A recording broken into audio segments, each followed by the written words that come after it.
Part 1. You are going to hear a conversation. First, you have some time to look at questions 1 to 7.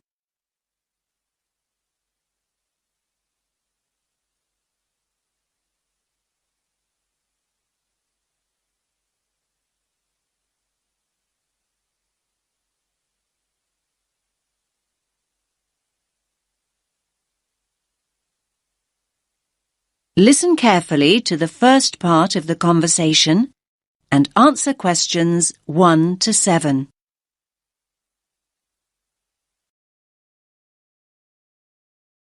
Rita speaking. What should I do for you?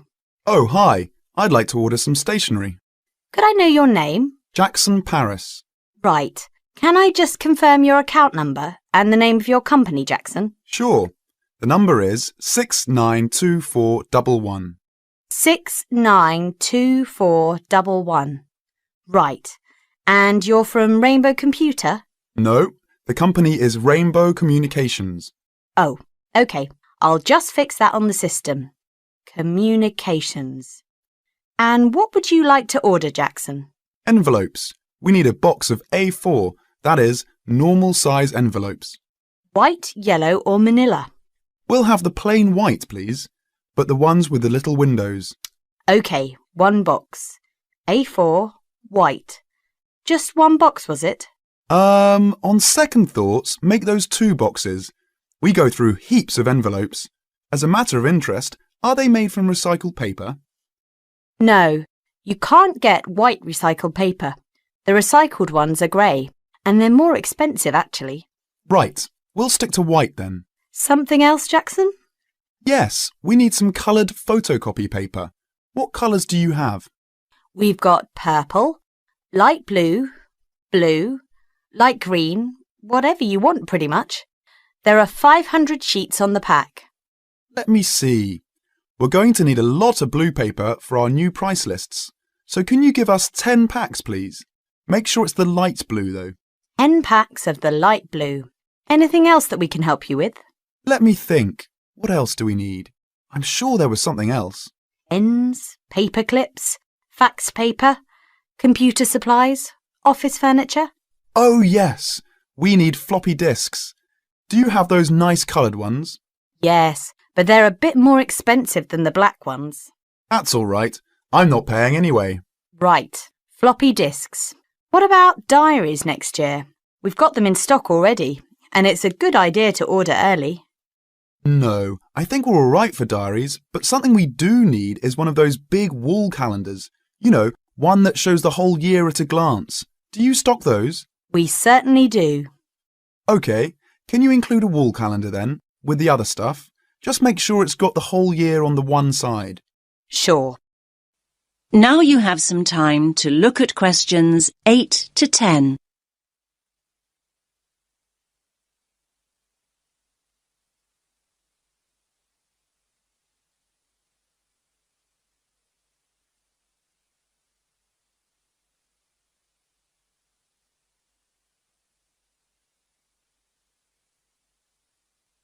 Now listen to the next part of the conversation and answer questions 8 to 10. And do you have a copy of our new catalogue? No, I don't. But would you send one? Yes, I'll pop one in with the order. You'll find it a lot easier to remember what you need if you have our catalogue in front of you next time. Yes, good idea. And when can you deliver this? Should be with you tomorrow morning. Can you make sure that it's not after 11:30 a.m? Because we have to go out at 12. There's only myself here on Fridays. Fine. I'll make a note in the delivery docket that they should deliver before 11:30. Thanks very much. Thanks.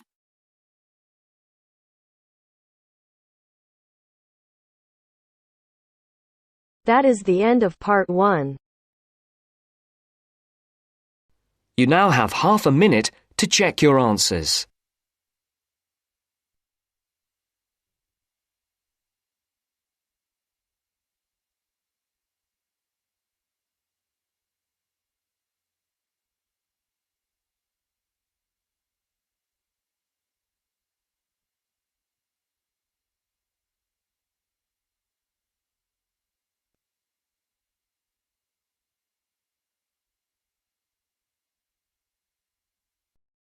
Now turns to part 2. Part 2. You'll hear a man talking about living and working on Trinidad. First, you have some time to look at questions 11 to 15.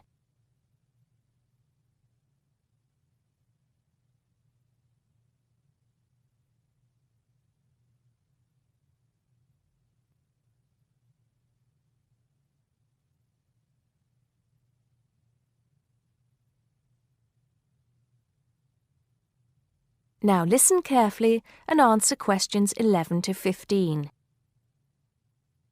Hi, I'm Steve Pinfold, and I'm here today to tell you about my gap year, which I took about 20 years ago. Unlike many students these days who go travelling or get some work experience between school and university, I decided to do something completely different after finishing my degree. I applied to work for a charity organisation. What it does is it sends people with particular skills to countries where those skills are needed. Apart from having some experience teaching English to summer school students, I didn't have any particularly useful skills, I thought, but luckily I was still accepted. I had to find the money for the flight, but you get free accommodation. I stayed with a family of 5. And you do get paid, but not much. It's a bit like pocket money, enough to get by.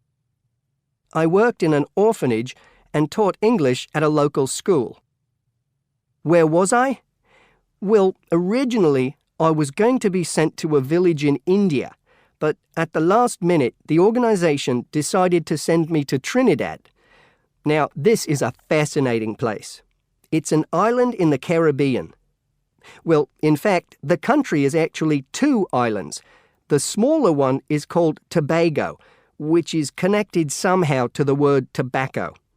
Anyway, there I was, a young white guy living and working on an island which is mostly a mixture of descendants from Africa and India. The Africans were originally brought over as slaves, and the Indians came later as indentured workers. That means they agreed to come for a specific time, but many of them stayed. There are also some Trinidadians of Chinese and British origin, though the native inhabitants were basically wiped out by colonialization. I myself felt completely accepted and had the time of my life. The language everyone speaks is English, so there was no problem for me there, but some concepts don't quite translate. They're pure Trinidadian. There's the term liming, for example, which means sitting around watching the world go by. Also, there's the famous carnival, when the whole island is taken up in playing mass. For a whole month, around February or March, it depends when Easter is, everyone's busy preparing costumes, practicing calypsos, soca and steel pan music, and most importantly, partying. Before you hear the rest of the talk, you have some time to look at questions 16 to 20.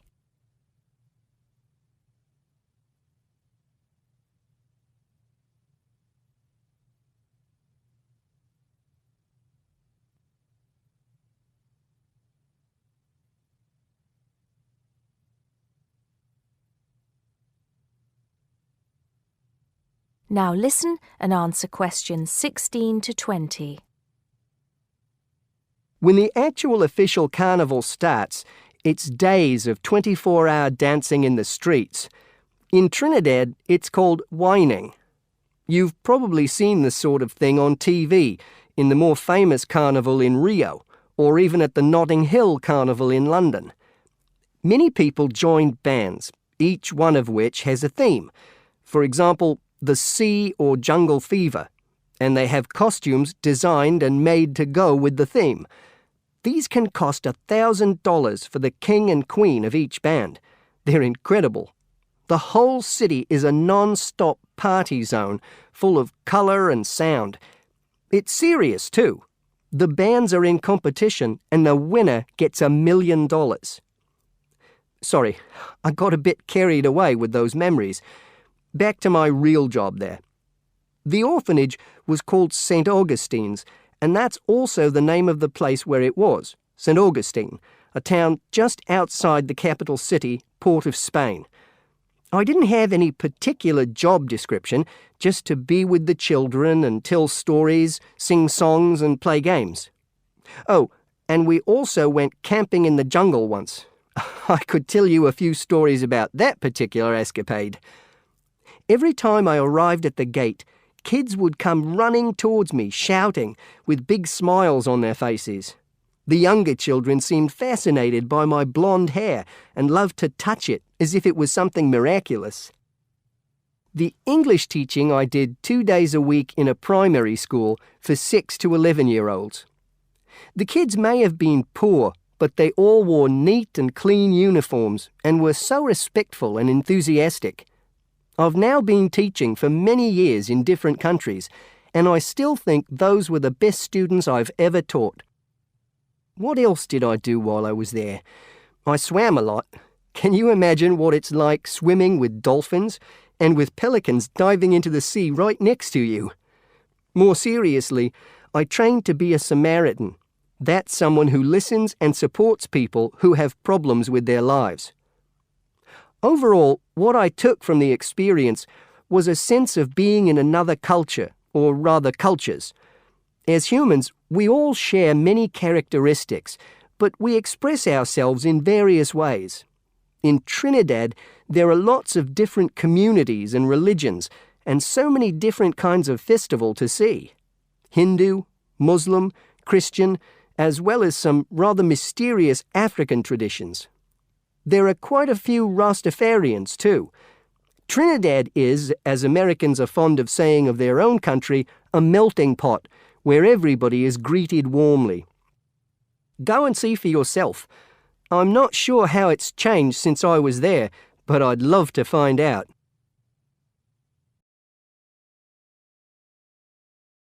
That is the end of part 2. You now have half a minute to check your answers.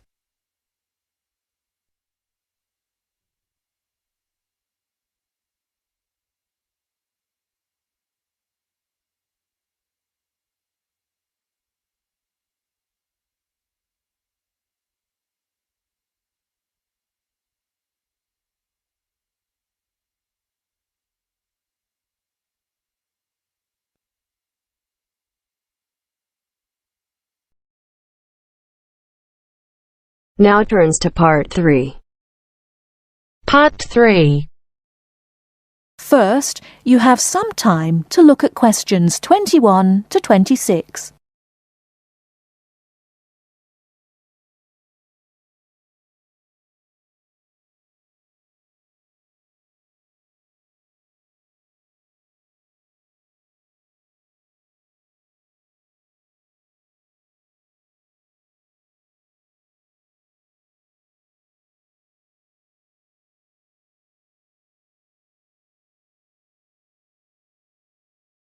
Now listen carefully and answer questions 21 to 26. Hello, my name is Emiliano. I am a student here and I'd like to rent a house for 6 months. OK, well, you've come to the right place. We specialise in short-term rental. First of all, I would like to get a few details from you. Can you give me your full name, please? Yes, it is Emiliano Nespla. And can you tell me your present address, please? Yes, it's 17 Middleway, Penrose. I'm living with a homestay family at the moment. That's great. Now, do you have any identification with you? Oh, and we will need a reference from someone who knows you here. Maybe your homestay family. Yes, okay. Here's my passport and a card from my language school. My referees can be Mrs. Alice Thompson. She's my homestay mother and she wouldn't mind, I'm sure. You can contact her at the same address as me, of course. OK. If we need to contact you, should we leave a message with your homestay? No, you can speak to me directly. My cell phone number is 021 548 3534. Great. Now, do you have a bank account? You will need to pay your rent by direct debit. You know, it will come out of your account automatically every month. Okay, I don't have my bank account details with me now, but I can get them and bring them back later today. That's fine. Now, can you tell me what kind of house you are looking for? Do you want to rent by yourself? No, I'm looking for a 3-bedroom house. I want to rent with my 2 friends. I will bring them in to see you later today. Okay, and what areas are you interested in renting in? Well, here's a map. Can you see my school? I don't have a car, so I need to take some kind of public transport to school, and I don't want to travel for more than 30 minutes each way. Do you think you have anything which is suitable? Yes, we do. Here is a list of available properties. I'll highlight the ones that could be of interest to you. Look at the map and go and have a look at the houses with your friends. Do you have a friend with a car? Yes, I do. Good.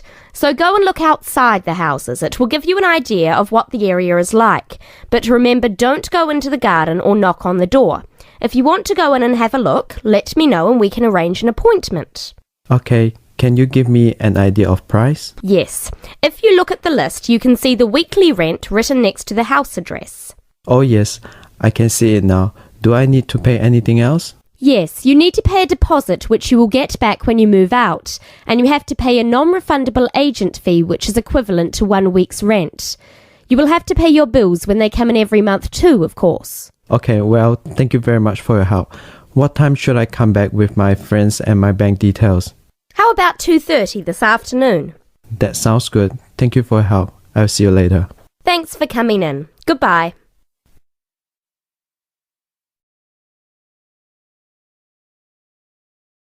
Before you hear the rest of the talk, you have some time to look at questions 27 to 30.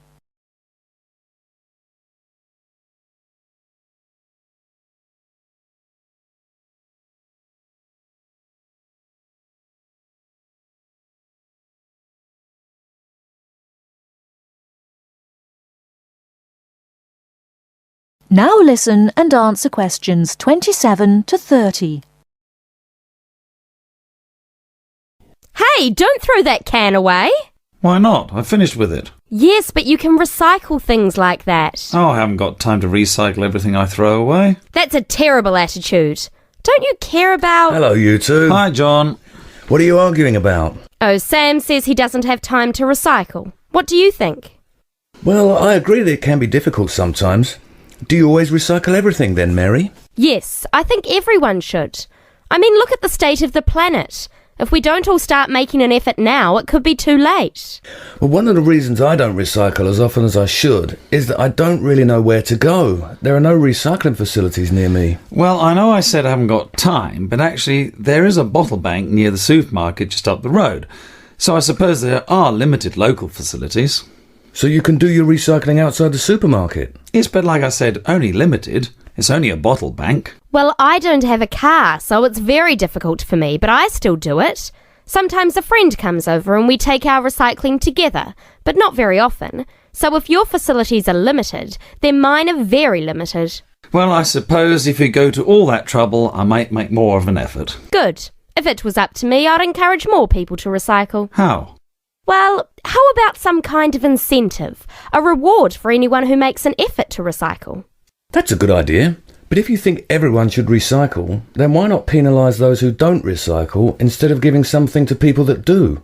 If there was a fine for anyone caught throwing recyclable materials in the rubbish, people would take more notice. Well, now you're going too far. Do you really want anyone going through your rubbish just to check if you're following the rules? No, I don't think fines are a good idea. Well, I think we should be doing something. Anyway, I have to go. I've got my social science class next. See you later. Yeah, see you later. Bye.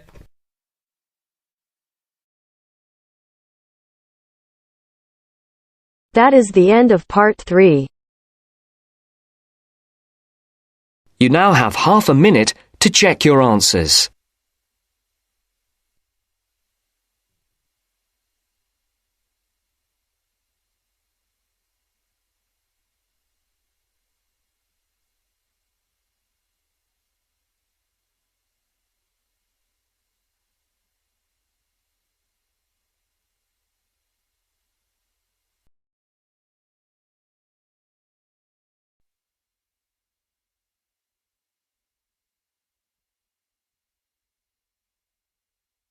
Now turns to part 4.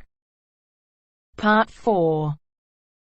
You will hear a woman giving a talk at a popular science convention. She is describing research into artificial gills designed to enable humans to breathe underwater. Now you have some time to look at questions 31 to 40.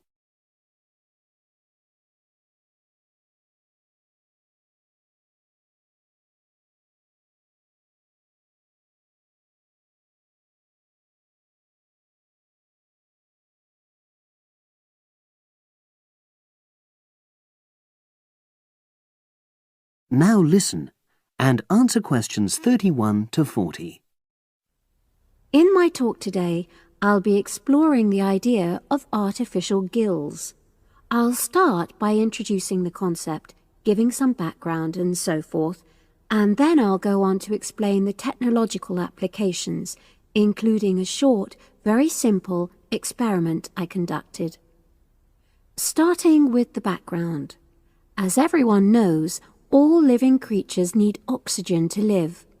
Mammals take in oxygen from the atmosphere by using their lungs, and fishes take oxygen from water by means of their gills, which of course in most fishes are located either side of their head. But human beings have always dreamt of being able to swim underwater like the fishes, breathing without the help of oxygen tanks. I don't know whether any of you have done any scuba diving, but it's a real pain having to use all that equipment. You need special training, and it's generally agreed that tanks are too heavy and big to enable most people to move and work comfortably underwater. So scientists are trying a different tack. Rather than humans carrying an oxygen supply as they go underwater, wouldn't it be possible to extract oxygen in situ?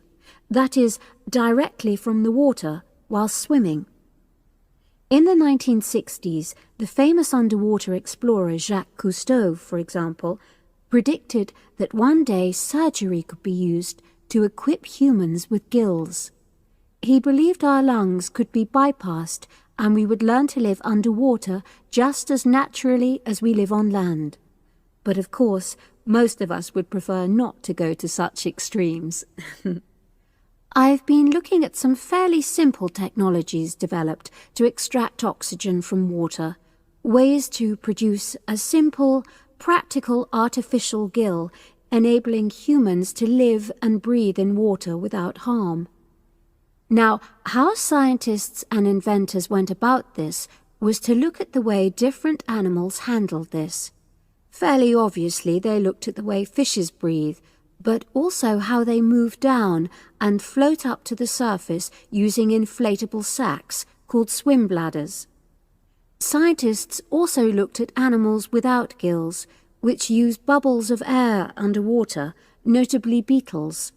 These insects contrive to stay underwater for long periods by breathing from this bubble, which they hold under their wing cases.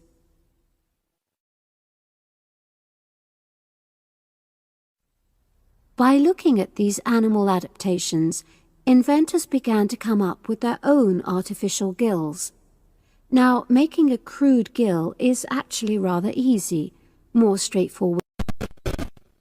You take a watertight box, which is made of a material which is permeable to gas, that is, it allows it to pass through inwards and outwards.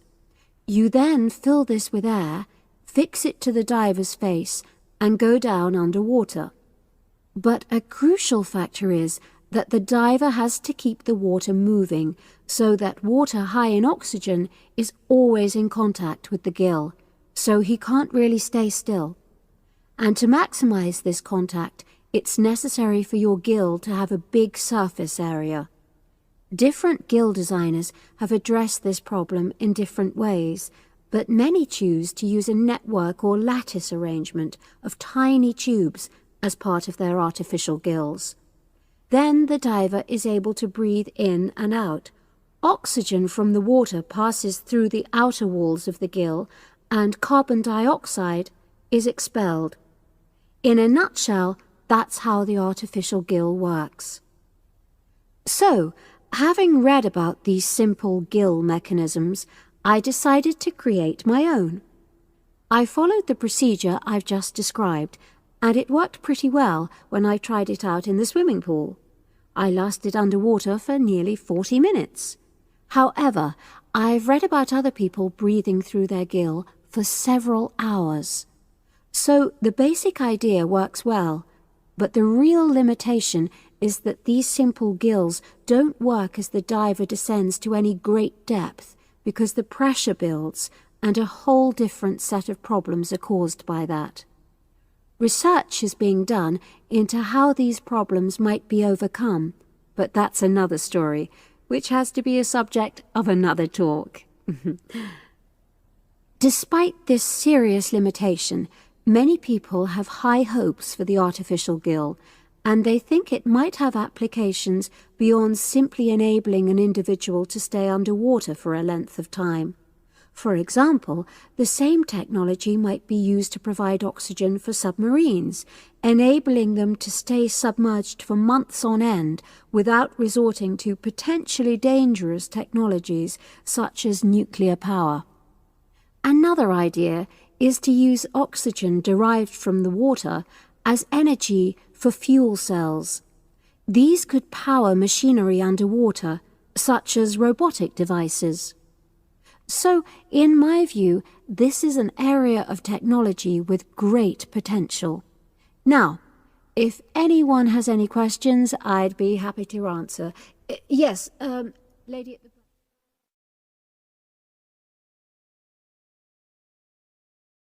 That is the end of part 4. You now have half a minute to check your answers.